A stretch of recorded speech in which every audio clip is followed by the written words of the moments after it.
नमस्ते सदा वत्सले मातृभूमि। जय हिंद दोस्तों। आज के टॉप डिफेंस हेडलाइंस हैं।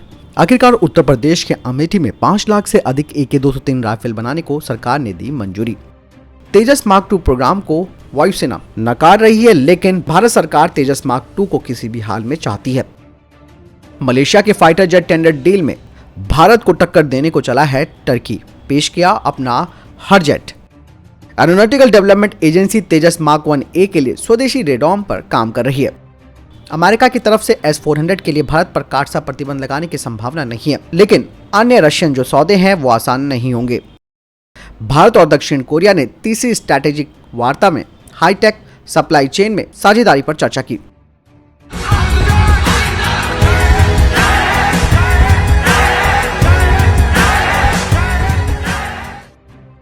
दोस्तों, आप सबको मालूम ही है कि हमारे जो फाइटर प्लेन्स खुद देश में बन रहे हैं, उसके जो कंपोनेंट्स हैं उन पर भी भारत अब विदेशों की निर्भरता को खत्म कर रहा है। और ऐसे में अब एरोनॉटिकल डेवलपमेंट एजेंसी नए स्वदेशी रेडॉम पर काम कर रही है, जिसमें कि इसके एक्सपेरिमेंट टेस्टिंग की जाएगी। बता दें कि ये पहले से मौजूद क्वार्ट्स रेडॉम नोज कोन को बदलेगा, जिसे कि ब्रिटिश कंपनी कोबम भारत को सप्लाई करती है। और ये 83 तेजस मार्क 1A फाइटर जेट्स के लिए भी इन्हें तैयार कर रही है।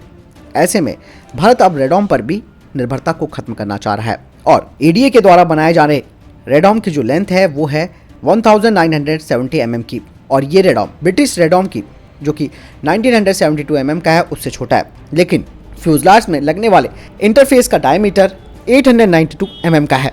ADA ने 2 प्री प्रोडक्शन रेडॉम नोज कोन भी तैयार कर ली है टेस्टिंग के लिए, जिसे कि AMCA प्रोग्राम के लिए तैयार किया जाएगा। और सेम इसी टेक्नोलॉजी का इस्तेमाल तेजस मार्क 1A और तेजस मार्क 2 में किया जाएगा। और इसे फिक्स विंग एयरक्राफ्ट में भी लगाया जाता है, जो कि एक फॉरवर्ड लुकिंग रडार होता है, जिसे कि आमतौर पर ऑब्जेक्ट और मौसम को डिटेक्ट करने के लिए इस्तेमाल किया जाता है। रक्षा राज्य मंत्री अजय भट्ट जी ने लोकसभा में कहा कि भारत ने स्वदेशी एंटी ड्रोन सिस्टम तैयार कर लिया है और ये सिस्टम दुश्मन के ड्रोन को खोजने, उनका पीछा करने और उसे मार गिराने में सक्षम है। इसके अलावा उन्होंने कहा कि पिछले 2 सालों में भारतीय वायुसेना के कुल 7 विमान दुर्घटना का शिकार हुए हैं।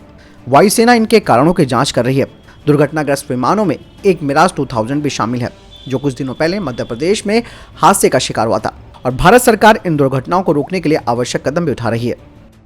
AK-203 के 5100 करोड़ के सौदे को फाइनली मंजूरी मिल गई है। इन्हें अब भारत में बनाया जाएगा, वो भी ट्रांसफर ऑफ टेक्नोलॉजी के साथ। और ये project special purpose joint venture Indo Russian rifle के द्वारा बनाया जाएगा, जिसमें कि इस 7.62 × 39 mm कैलिबर वाली AK-203 को तैयार किया जाएगा। और ये जो राइफलें होंगी वो ऑलरेडी जो भारतीय सेना में मौजूद इंसास राइफलें हैं उनकी जगह लेंगी। इसके अलावा दोस्तों, इस प्रोजेक्ट के लगने से जॉब भी क्रिएट होंगी और जो भारत की मीडियम स्मॉल एंटरप्राइजेस है उनका भी उत्थान होगा, क्योंकि वो इसके लिए रॉ मटेरियल की सप्लाई भी करेंगी। अब इस प्रोजेक्ट को तो भारत की तरफ से हरी झंडी मिल गई है और इसकी ऑफिशियली घोषणा 6 दिसंबर को होगी। यानी ये जो जॉइंट वेंचर बनेगा इंडो रशियन प्राइवेट लिमिटेड का, वो AK-203 राइफल का एक्सपोर्ट भी करेगा। एक बार टर्की ने फिर से भारत को परेशान करने की कोशिश करी है, लेकिन कर नहीं पाएगा। जैसे कि आप सभी को मालूम है कि मलेशिया के लाइट कॉम्बैट एयरक्राफ्ट के प्रोग्राम में Tejas light combat aircraft top contender बना हुआ है, लेकिन अब टर्की एरोस्पेस इंडस्ट्री ने अपने हर जेट, इसको आप हुरो का जेट भी कह सकते हैं, जी हाँ, उन्होंने अपने इस हुरो के जेट यानी कि लाइट अटैक एयरक्राफ्ट का ऑफर मलेशिया को किया है।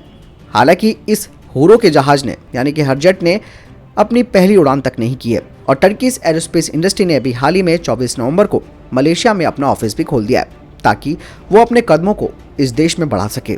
इससे पहले HAL इस बात को कह चुका है कि वो अपने लॉजिस्टिक स्पेस को अपने पड़ोसी देशों में खोलेगा, जहां पर तेजस की डील और उसके सपोर्ट को और आसान बनाया जाएगा।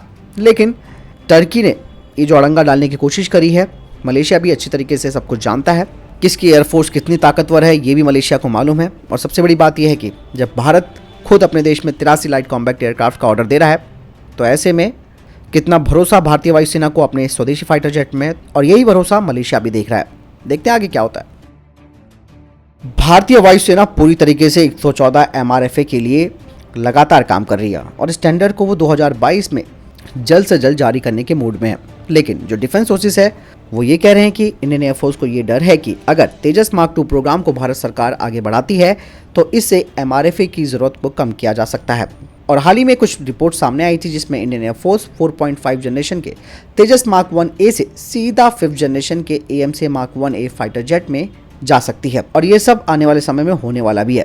लेकिन इंडियन एयरफोर्स के जो टॉप लेवल के सोर्सेस हैं उनका कहना है कि भारतीय वायुसेना करीबन 90 फाइटर जेट्स को खरीदना चाहती है बजाय तेजस मार्क 2 के। और ये भी कहा जा रहा है कि इन राफेल विमानों से ही MiG-29, मिराज 2000 और जागुआर बेड़े को बदला जाएगा। लेकिन कई सोर्स ये भी कह रहे हैं कि भारतीय वायुसेना इस बारे में नहीं सोच रही है कि उन्हें 2 मोर्चों पर युद्ध करना है और केवल 90 फाइटर जेट्स लेने से कम होती स्क्वाड्रंस को भी पूरा नहीं किया जा सकता।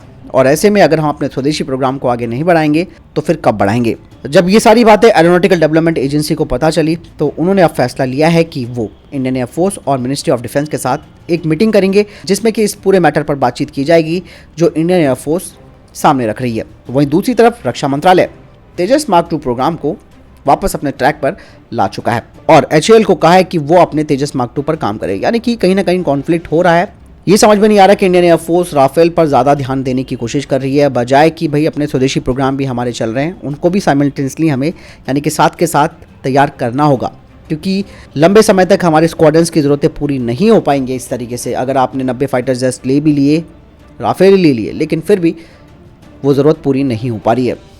और आपको बता दें कि जो हमारे डिफेंस मिनिस्टर मनोहर पर्रिकर जी थे उन्होंने इंडियन एयरफोर्स पर तेजस मार्क 1A को खरीदने के लिए मजबूर किया था। तो कहीं ना कहीं कुछ लॉबी भी है जो अंदर काम कर रही है जो कि फॉरेन फाइटर जेट्स को खरीदने के लिए मजबूर कर रही है इंडियन एयरफोर्स को। कुछ ना कुछ तो दाल में काला है, लेकिन ये सब और इसी वजह से मिनिस्ट्री ऑफ डिफेंस के बोल अलग लग रहे हैं और इंडियन एयरफोर्स के जो बोल हैं वो अलग अलग हो रहे हैं। यानी कि ताल तो सेम है लेकिन सुर अलग अलग हो रहे हैं। तो ऐसे में अब HAL, ADA ये सब के सब मीटिंग कराने की बात कर रहे हैं कि भैया इस मैटर पर बातचीत की जाए। मोटा पैसा आप किसी और को देना चाह रहे हो बजाय उसको कि अपने देश के प्रोग्राम पे लगाओ या तेजस मार्क 2 पर करो, हम वो सारी फैसिलिटी देने को तैयार हैं। आपको क्या लगता है दोस्तों, इस पूरे घोलमोल में कौन है इसका एक्चुअल कारण? आप कमेंट सेक्शन में लिखकर जरूर बताएं। दोस्तों अब अमेरिका की तरफ से प्रतिबंध लगने की जो संभावना है वो खत्म हो गई है, जो कार्डसा के थ्रू वो S-400 खरीदने पर लगा सकता था। और भारत और रूस का वार्षिक सम्मेलन अब 6 दिसंबर को होने वाला भी है। ऐसा कहा जा रहा है कि भारत और रूस के बीच 10 साल के सैन्य तकनीकी समझौते पर हस्ताक्षर किए जाने की उम्मीद है। इसके अलावा reciprocal exchange of logistic agreement, इस पर भी हस्ताक्षर किए जा सकते हैं और ये सब अमेरिका को नागवार भी गुजरेगा। हालांकि अमेरिका ने इस बारे में अपना रुख अभी तक सार्वजनिक नहीं किया है कि वो S-400 के संबंध में कार्डसा लगाए जाने को लेकर भारत के साथ कैसा व्यवहार करेगा। मगर सूत्रों ने कहा कि बाइडेन प्रशासन के जो राजनीतिक है वो भारतीय पक्ष में है और कह रहे हैं कि भारत को प्रेसिडेंटल वेवर के तहत वो छूट दिए जाने को इच्छुक भी हैं। हालांकि अमेरिका की तरफ से ये बात भी आ रही है कि अन्य दूसरे बड़े जो सैन्य सौदे होंगे वो रशिया के साथ आसान नहीं होंगे भारत को करने के लिए।